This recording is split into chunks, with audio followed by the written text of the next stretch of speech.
Eagles Entertainment. Eagle Eye in the Sky is fueled by Gatorade, the official sports drink of the Philadelphia Eagles. Anything that moves, I don't care who it is. Let's go. Give me everything you got. Play fast, play hard. Let's beat these boys tonight in their house. It's party time. It's party time. There we go. Touchdown! You're listening to the Eagle Eye in the Sky podcast. Now here's your host, Fran Duffy. That's right of the week, and we've got another loss to talk through as the Eagle Eye in the Sky podcast, fueled by Gatorade, continues. I'm Fran Duffy, and as always, I think we've got a great show for you here on episode number 288. At the top of this week's show, we've got Chalk Talk, where I chat with Greg Cosell about the Eagles and their Week 11 loss against the Cleveland Browns. What did the film show? What does it mean for this team moving forward? And what about next week's game against the Seattle Seahawks? We'll preview that matchup as well right at the top of the show in Chalk Talk. But before we get there, just a quick reminder, if you have not yet, please jump on Apple Podcasts or Stitcher, leave us a rating and leave us a comment. We will 1,000% answer a question that you leave here on that Apple Podcast page right here on the show. Appreciate everybody who has already done that. Again, it's the best way to throw us your support. It helps boost us up the rankings and make the show more available to others that are looking for Eagles podcasts. Again, really appreciate everybody that's done that. Also, want to give a quick shout out over to the Journey to the Draft podcast. That's where I'm on twice a week, every week, covering the NFL, the NFL draft, college football. Really appreciate everybody that has tuned in over to that show. If you're ready to kind of get a tune up on who the top prospects are, myself, Dane Brugler, Ben Fennell, Ross Tucker. We're on there every single week, twice a week over on the Journey to the Draft podcast. We have Eagles Scouts, by the way, a new segment that debuted a few weeks ago on that show. An Eagles Scout joins me every single week to talk through a current Eagles player. You can go through all the scouting reports, all the notes on those guys, and just what that means big picture for player evaluation. We do that every single week over on the Journey to the Draft podcast, driven by AAA. You can find that wherever podcasts can be found. All right, that being said, let's dive now into the top of the show. Greg Cosell, it's time for Chalk Talk. Let's get down to business. It's time for Chalk Talk. Well, excited to be joined once again here on the Eagle Eye in the Sky podcast, fueled by Gatorade by my friend Greg Cosell from NFL Films. Greg, thanks for joining us, man. It's week 12. Hey, that's a beautiful thing, Fran. That's right. Beautiful thing. Maybe in these days, one of some things to be thankful for, but we're still playing NFL football. No question. Well, let's get into the NFL football that we watched on Sunday, and that is with the Eagles and the Cleveland Browns. We'll dive into the Arizona Cardinals and Seattle Seahawks a little bit later. But when we look at this Cleveland Browns game, I mean, look, it was another tough one, right? I mean, you look offensively. I thought we saw some good things in the run game. I thought that there were some creative things that they did up front. They did a lot of tackle traps. We saw the pin pulls. We saw some good stuff in the run game. Obviously, the weather itself did not necessarily pretend to throwing the football, but it was not a good day in the air, for this Eagles offense. Once again, really struggling to move the ball with consistency through the air. What was some of your biggest takeaways watching the offense? It was really interesting because on that first drive, they ran the ball 8 consecutive times. And, it's obviously not something you see with the Eagles, whether that was weather related or just that's the way they thought they could really attack. We don't really know the answer to that. But I think you hit it on the head. I started to make notes as I was watching all the different run game concepts. And it almost brought me back to, 2017, 2018, when we saw an awful lot of different concepts. You and I used to talk about that every week, how diverse and multiple their run game was. Yeah, we saw the pin pulls. We saw a couple tackle traps, where Lane Johnson coming and blocking the play side defensive tackle. I thought that they did some really good things in the run game, and they didn't really get away from it until the end when it was out, 2-score game, and you had to throw to try and pick up chunks of yardage. No. So, obviously with Sanders fumbling, as they were going in on that first drive, and in a game like that, no one needs to say that can't happen. We all know that. And it was a shame because I thought, again, he looked good running the football, particularly in bad weather. And but no, their run game, they did a lot of good things in the run game, and we'll see how that continues going forward. Yeah, it was and we talked with Ike Reese after the game on the post-game show, and he talked about just his experience as a player. When that kind of thing happens early on the opening drive, it's hard to fend off the here we go again feeling, Yes. it's Yes. a kind of a deflating play. So unfortunate that happened because the Eagles certainly were moving the ball with some rhythm there in the run game No, and on that opening drive. it's interesting you mention Ike as a player because, it's always easy for someone like you or I to say, oh, well, it's the opening drive. You just shake it off and you move on.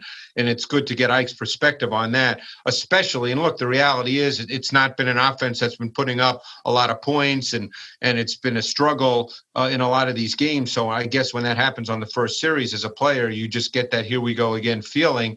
And so it's great to get his perspective as opposed to, you and I sitting with a clicker and probably thinking, oh, well, okay, you did a really nice job. You just come back and keep doing the same thing. But it's probably not like that mentally for a player.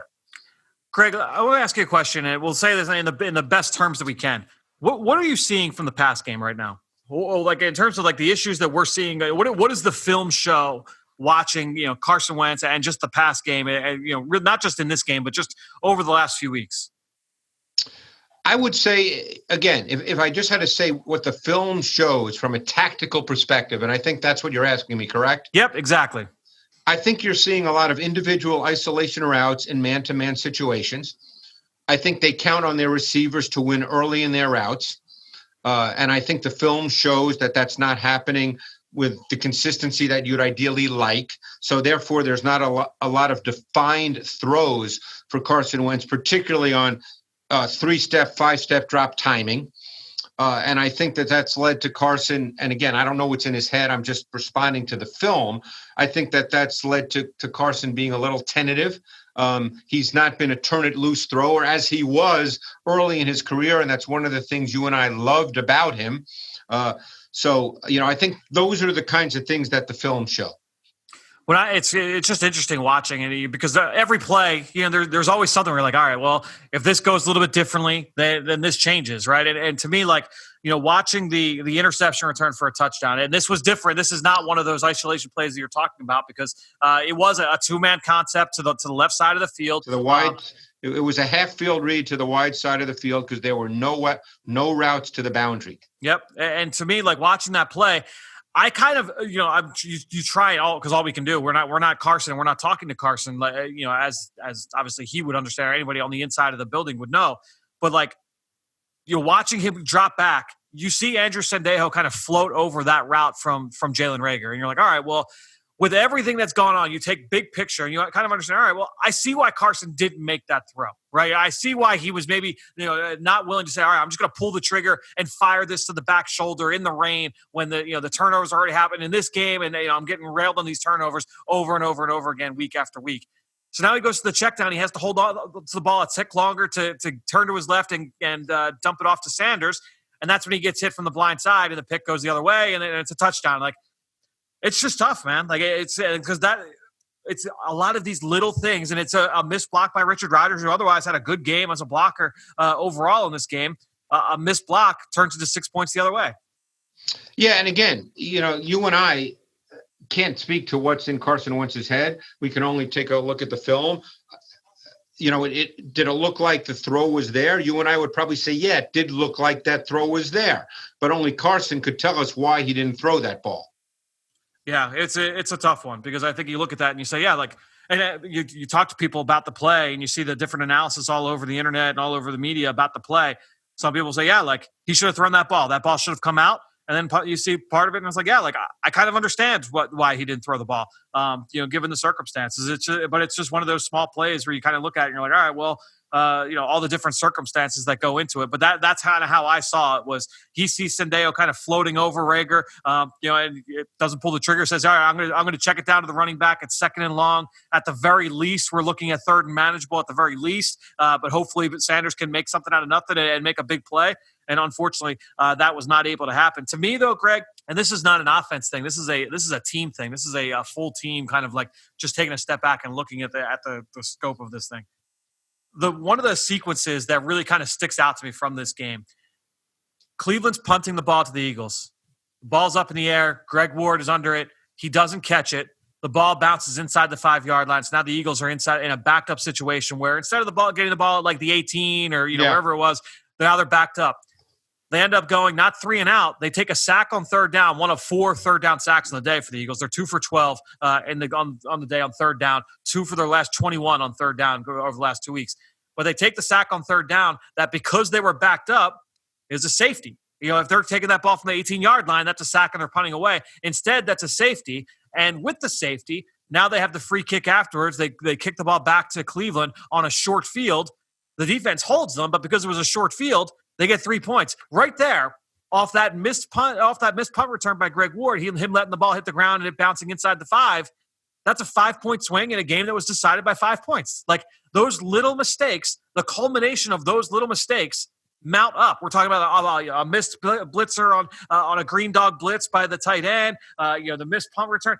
All those other if you just add up all those little mistakes, those things add up. And the margin of error or the margin for error with teams that are good and bad in the NFL, when you look at the records, it's razor thin. And right now the Eagles are just on the wrong side of too many of those pivotal plays. Yeah, and I mean, we're not saying anything out of school to say that when you're not scoring a ton of points on a weekly basis, those things even become more magnified. Yeah. And I think your point's 100% right. I mean, if you're putting up 30, 35 every week, then plays like that, not that they're not important. Obviously, every play is important, and a coach would tell you that every play is important. But those plays don't seem to have the same kind of importance if you can put up 30. When you're not doing that, those plays really take on added importance and become really magnified. A team that you watch every week, Greg, you watch the Tennessee Titans every week. They've had 2 overtime wins this year. They've won 3 other games by, I think, at least a score or less, something like that. I mean, when you play that way, you have to be on the other side. You have to do the little things well because there is that margin for error. And I feel like that's the thing with the Eagles right now, because you mentioned it, that since they're not, putting up, so this isn't 2017 where, they're scoring 30, 35, 38 points a game. You've got to be able to be on top of your P's and Q's in order for things to go well. And being as bad as they are on third down, it's hard to have that sustained success. And it's tough. I know for our listeners, they're trying to get to the root of the why and what to do to fix it. You and I, we watched the film just like everybody else on the outside, and we're trying to make sense of it all. But it's a lot of those little things, those little moments. Those are the ones that stand out to me most, more so than Carson Wentz. That pick six. It's like, yeah, the pick six was unfortunate. No question about it. But why did the pick six happen? What were the little things that led to that? The other little plays around that as well. Again, unfortunate. The 54-yard run by Nick Chubb. I mean, the Eagles had 2 attempts to get him within 8 yards. Joe Osman had him literally when he makes contact, that's at 1 yard. Right? That's a 53-yard difference. Well, and you could argue that they played that well because they were in man coverage, and Sweat was the set-the-edge defender, and he did a real nice job of setting the edge and turning it back inside, which is exactly how you're taught to do it. Technically, it's not Sweat's play to tackle him. It's Sweat's play to make sure he doesn't get outside of him, and Sweat did a really nice job on that play. Yep, the Eagles, missed tackles continue to be an issue for the Eagles. While they have been good overall against running backs, we talked about this last week. They lead the league in missed tackles. So I believe that's according to Pro Football Focus. I mean, that has been an issue for the Eagles. So, it's I know it's tough for Eagles fans, for listeners of the show, that are Eagles fans, to be able to watch, how this season has played out. But you and I, again, all we're doing is kind of going through the film and seeing the things that stand out. Was there anything else on the offensive side that kind of I thought Jalen Reagor had a couple of nice moments in this game. There was a one route that he ran on a deep out route. From a tight split in a backed up situation. I thought it was a really crisp route, one of his better routes of the season. Made a catch on 4th and long that was really good in traffic in a crowd. I thought he had some good moments, but again, just offensively unable to have that level of sustained success. No, and the thing is, I thought they did a pretty good job at times. It was nice to see Goddard on some vertical route concepts. I really like that. I think that's something to build upon. Can I ask you a question about that 32-yarder, that first one he had? I think it was the second drive of the game, maybe the third drive of the game. Do you think that motion that they ran, I believe it was Reagor that they put in motion from right to left, and then he came back? I think it changed the Browns' coverage. How exactly did you see that? I'll tell you how I thought about that. Well, because if Reagor went in what was essentially return motion, but he crossed the formation. Yep. Before he returned, because he was in an initial Z alignment to the field.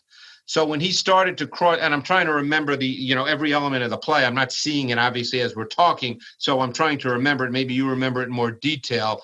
But if they had, here's the way I always look at plays where there's motion like that, Fran. I say to myself, okay, what happens if they snap the ball without the motion? What's the defense? What's the defense playing? Because they don't know they're going to go in motion.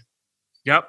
So if they were in motion, Harrison was deep. It looked like they were playing a 2-shell coverage, but if they had just snapped the ball. Yeah. Do you remember it that way? Yeah, I do. And that's what I wasn't sure if they had changed the coverage or if it just changed his alignment. When they went in motion, Harrison started to drop down. And then when he came back, he didn't go back. He stayed. So what that did is it put the corner, and that was Mitchell, because Ward was predominantly the boundary corner in this game. So that was Mitchell then who stayed on Reagor, and Harrison then matched up to Goddard because there was no one else to match up to him. Yeah, and that's kind of how I viewed it. Was like, I wonder if they knew based off that motion with Reagor going across the field, that would bring the safety down.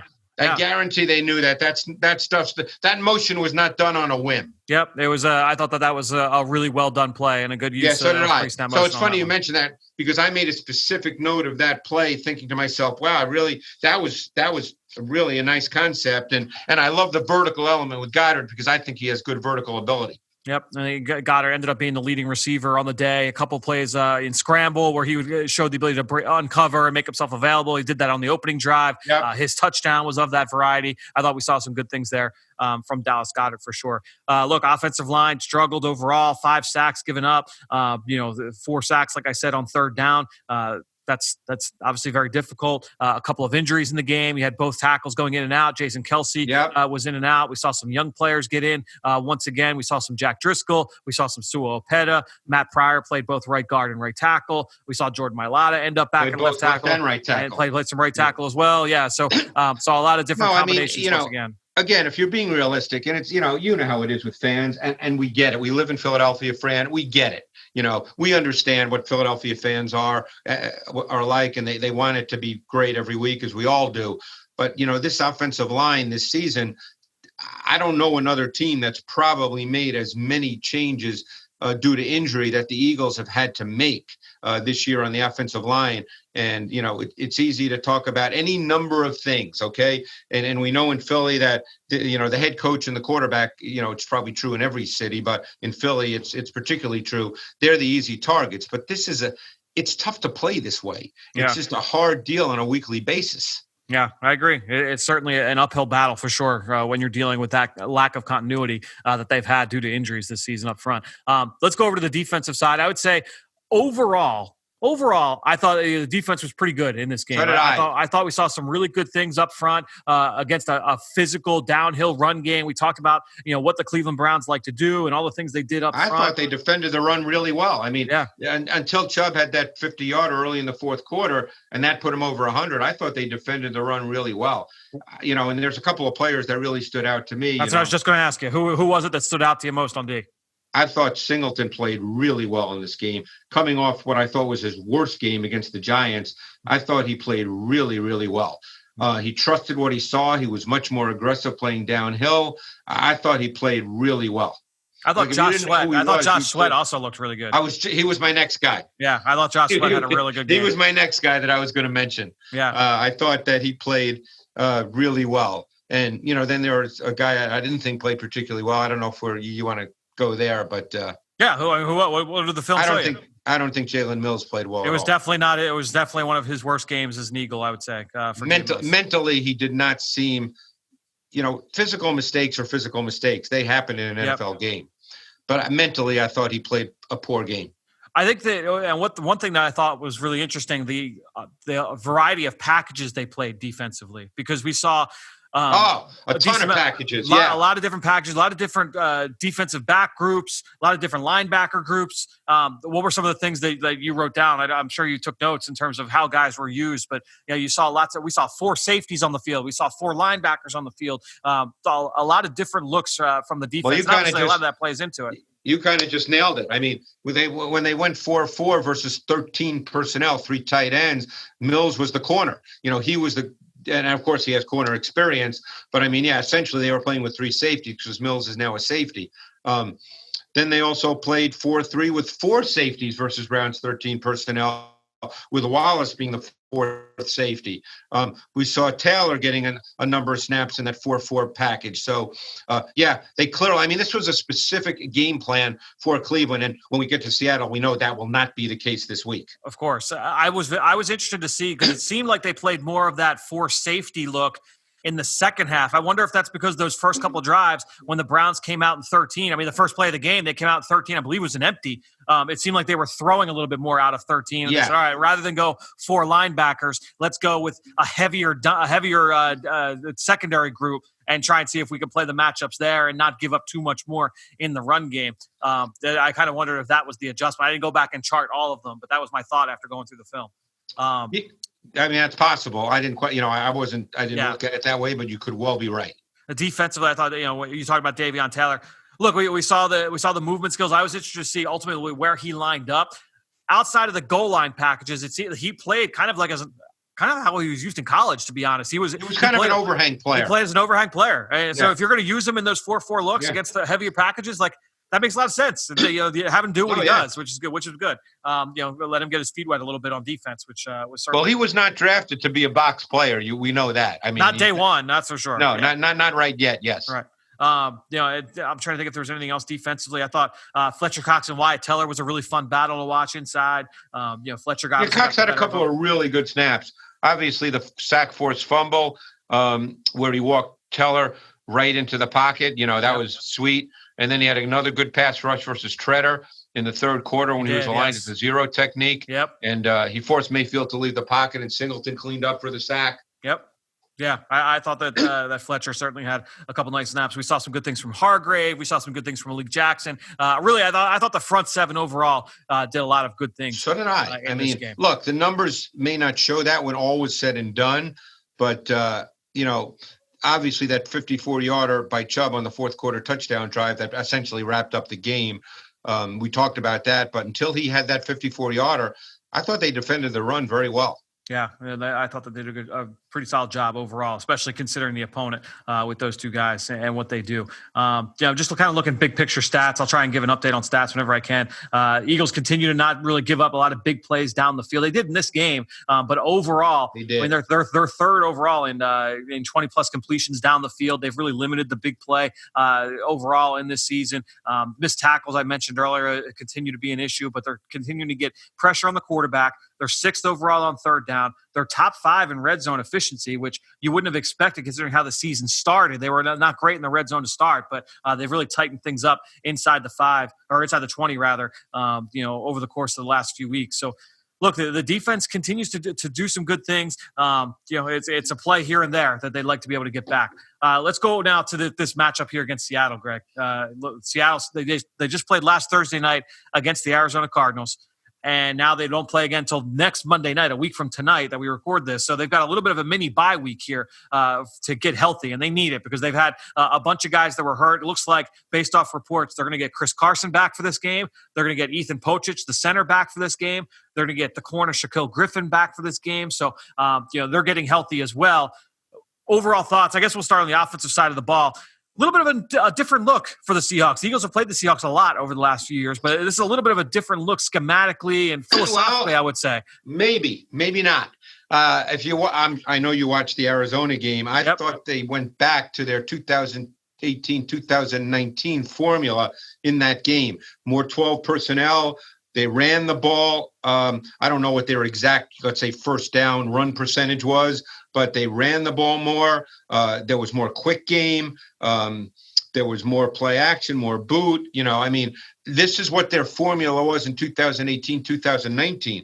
The early part of this season, really up until the Arizona game, it had been the whole let Russ cook thing.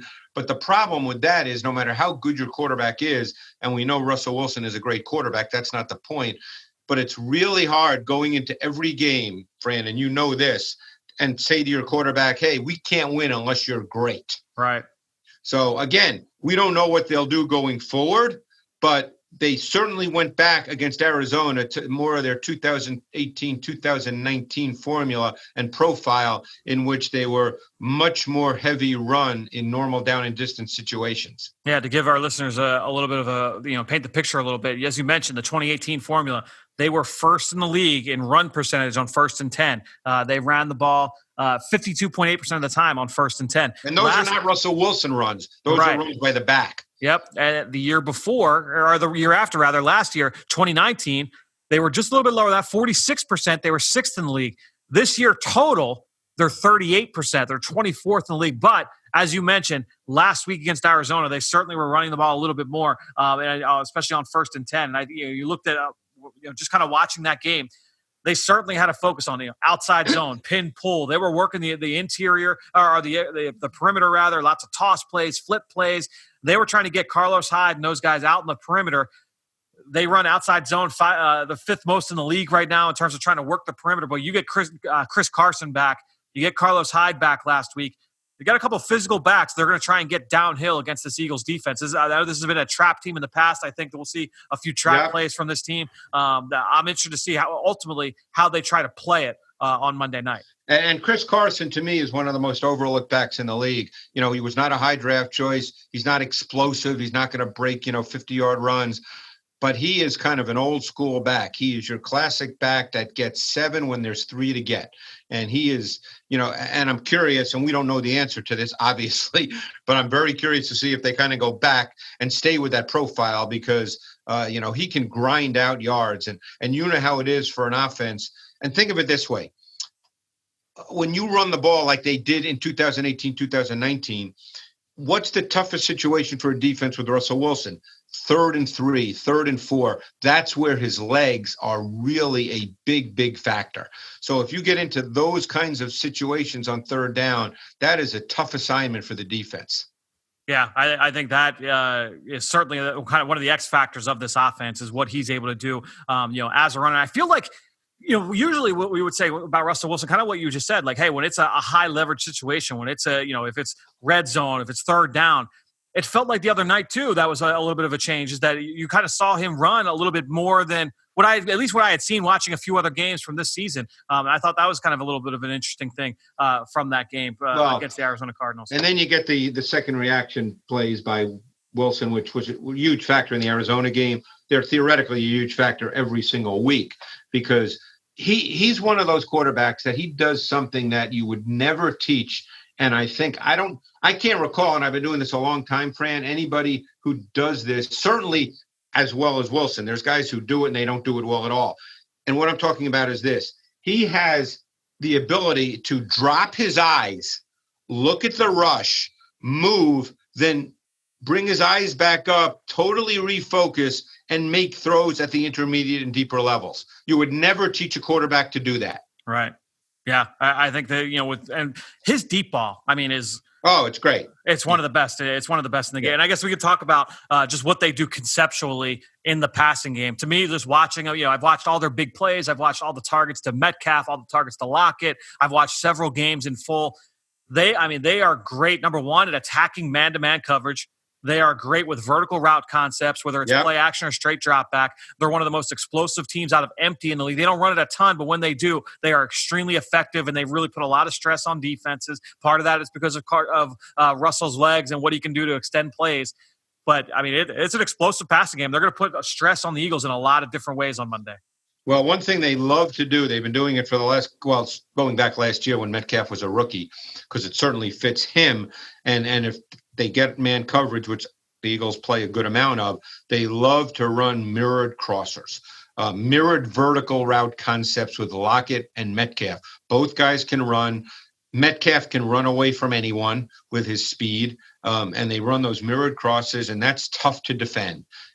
And one thing about Russell, not only the deep ball, the straight deep ball down the field, but he's also very good at laying the ball out to air, as we say, where he, throwing it across the field. They also love to run post-cross concepts, they could be good against man, or those can be good against cover 3 as well, because that crosser coming from the backside is a very difficult route to defend in cover 3. Absolutely. It's something, especially with Lockett, who, by the way, And quick aside, we know that DK Metcalf is a freak. I mean, he is one of the toughest matchups, regardless of position in the NFL. I actually make the comparison. We talked a lot about Myles Garrett last week. He's almost like Myles Garrett in terms of just like the way that he's put together, the way that he can win. I mean, he's a really just an impressive physical specimen. But I don't think that enough is talked about with Tyler Lockett. He is such an impressive player. He's a good route runner. He's got speed. He can work great at all three levels. He's excellent tracking the ball over the shoulder. Maybe one of the best deep ball trackers in the NFL. And then he's also just great through contact in all phases, early in the down, mid route, at the catch point, going to the ground. I mean, he's got great hands. Tyler Lockett's a really good player. You remember the first play against Arizona, the first time they played, when, I don't know if you saw this particular play. You probably did if you went through the targets, where Patrick Peterson gave That's the play, without question. A big-time jam. Yeah, absolutely. And Peterson is 6'2", 220 pounds. Yeah. And Lockett fought his way through that and then made an unbelievable one-handed catch. That's the example, Greg, because he goes to the two-hand jam from Patrick Peterson, and then there was like a defender buzzing through, so he releases on the route. He has to run through that contact. He gets kind of bumped by the buzz defender, and then he fights through contact at the catch point, dives, and then sustains the catch through the ground. He saw contact in all four phases and still won for a big play. I thought that was awesome. Let me make one final point about Metcalf, and we can move on. Yeah. This summer, obviously we were all home this summer, and I did a deep dive on a lot of players, quarterbacks, wideouts, running backs, and Metcalf was a guy I did a deep dive on. And, don't forget he was a rookie last year. It's not like he's been in the league 10 years. It seems that way, but he hasn't been. Right. And I made the point that I thought he was very much like Julio Jones, which a lot of people thought was, blasphemy, because Julio Jones is a first ballot Hall of Famer. But all of a sudden people are thinking, maybe he is a little like him. And the other thing I will say, and maybe you noticed this as well, I think he's become a much better route runner as this season has progressed. I didn't think he was a particularly good route runner a year ago, but I think this year there's a little more nuance, a little more refinement to his route running, and they move him around now. Last year, he predominantly played the boundary X. Eagles fans, I'm sure, remember him in the playoff game when he caught a deep ball from deep in Seattle territory when he was not the boundary X. But for the most part, a year ago, he was the boundary X. This year, they've moved him around a lot more. Yeah, I think that's a great point. There are still some plays where you're like, all right, he's still kind of finding his way as a route runner, but you definitely are seeing more flashes of his ability to get in and out, much more diverse route tree this year. There's still everything is on a linear plane with him. That's when he's at his best. You get those deep crossers, the shallow crosses, obviously the fade routes, the go balls, all that stuff. But for sure, he's definitely seeing a much more diverse route tree this year. The last thing the Eagles can have happen in this game, because for obvious reasons the Eagles are not putting up 30, is to give up big play touchdowns. Yep. They just can't do that, which leads you to believe, hey, we know they've played a lot of man. Maybe, and we don't know what's going to happen, maybe they'll play a little less man, because, the last thing you want to have happen is all of a sudden it's 14-0 because they've given up 2 50-yard touchdowns. Right, exactly. And obviously, talking about DK, I mean, I think obviously a lot of people ask the question, how did he fall as late as he did in the draft? Knowing, I mean, you and I both saw the same thing in terms of what his potential could be, just because of his physical skills. But obviously, the medical had a big deal, to do with that, coming off a fracture in it was in his neck or in his back. Yeah. Anytime you're dealing with that, I mean, there's a lot that can go into play there. So, the other thing, one final point, which is one of my pet peeves, I don't know if it's yours, is when I hear people say, well, he didn't run a complete route tree. No one in the NFL runs a complete route tree. Right. To me, that's a meaningless thing to say. Yeah. No, I think that's a valid point. Offensive line-wise, I mean, Dwayne Brown's a solid player at left tackle. I would say that the other guy that's kind of impressed me, I think Damian Lewis, when he's played at right guard, has been solid.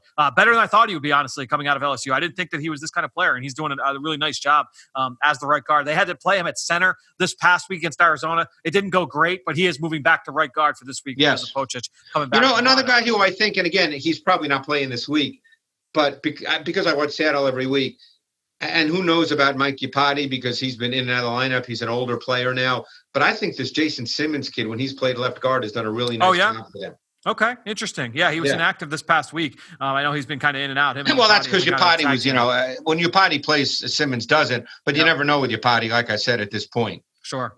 All right, let's go over to the defensive side here, Greg. Can we talk through this Seahawks defense?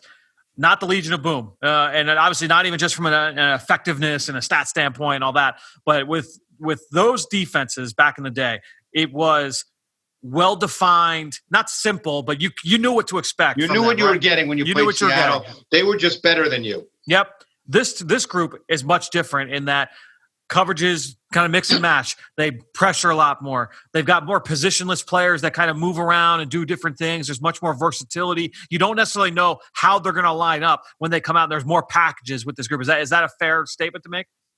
To some degree. Yeah, I would say that's probably fair. Obviously they've not been a very good defense. They've given up a ton of yards versus the pass.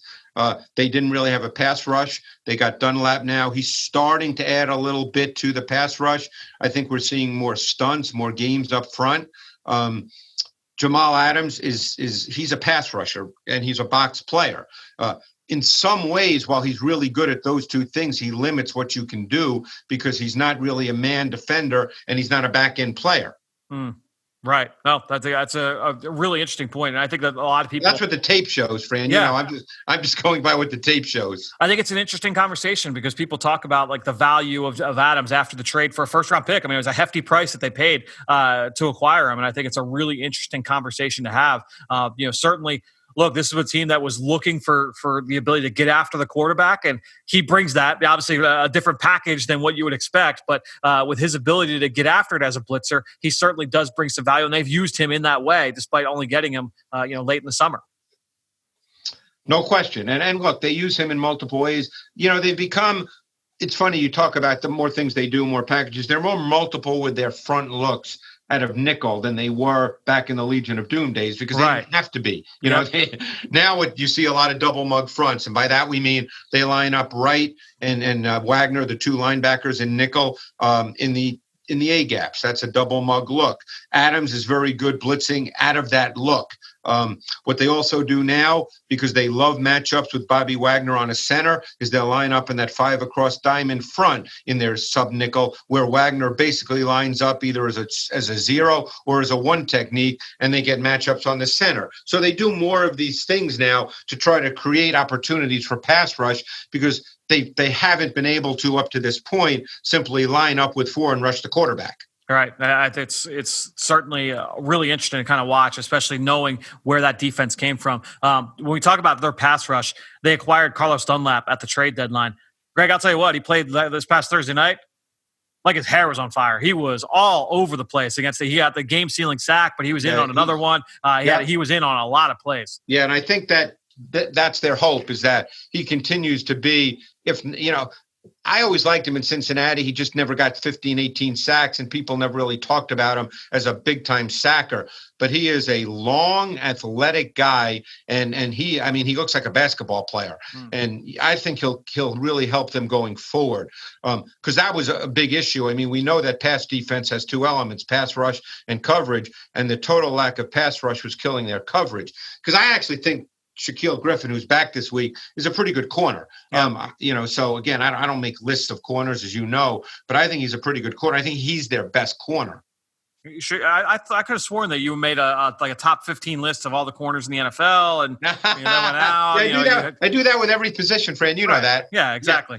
No, I do think he is a pretty good corner, and obviously they just have not had great corner play. I know DJ Reed, a guy we both like coming out of Kansas State, has given them some good snaps both inside and outside over the last few weeks. But they've just given up a lot of big plays this year. Too many big plays. Yeah, that's been certainly an issue for them. They play a decent amount of base defense with 3 linebackers on the field. I really like Jordan Brooks, by the way. What have you seen from the rookie first round pick? I think he's a very athletic kid. Did you do him coming out? I did. Yep. Yeah, I did too, and I'm trying to remember what I thought, but I liked him. I can't remember all the details, but I think he's athletic. There's some explosiveness to him.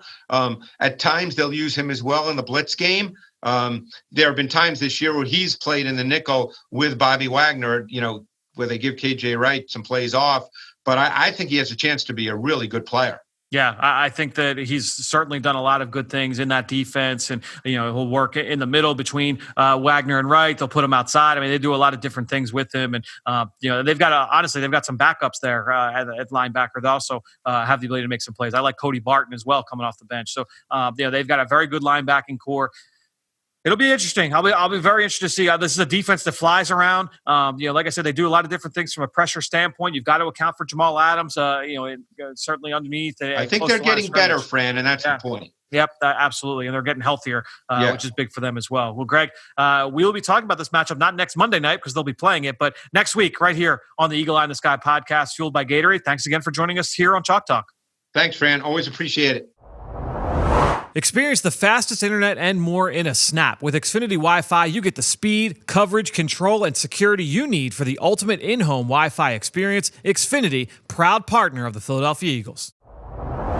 Great stuff from Greg, who you could follow on Twitter just like I do, at Greg Cosell. And while you're at it, I'm at Eagles XOs. That's where I post all the podcasts I'm a part of and all of our X's and O's content that we produce at PhiladelphiaEagles.com. And you know, I greatly appreciate everybody that promotes this podcast on every form of social media. That's one way to support the show, but the best way is to go on Apple Podcasts or Stitcher, leave us a rating and leave us a comment. If you leave a question, we will answer it. And I want to give a shout out to two people who did just that over the last few days. First off, we're going to go to Tom Paul 6, who left a 5-star review on our Apple Podcast page saying, longtime listener, keep up the great work. My question, with the Eagles' upcoming schedule with 4 tough teams in a row with the Seahawks, Packers, Saints, and Cardinals, how do you think the Eagles can beat those teams? Tom Paul checking in from Brooklyn, New York. Well, Tom, the big thing is, look, you can't look at that stretch as a 4-game stretch. All you can do is go one game at a time. You talk with players, coaches, those are the marching orders, right? How do you beat the Seattle Seahawks on Monday night? After you get past that, then you think,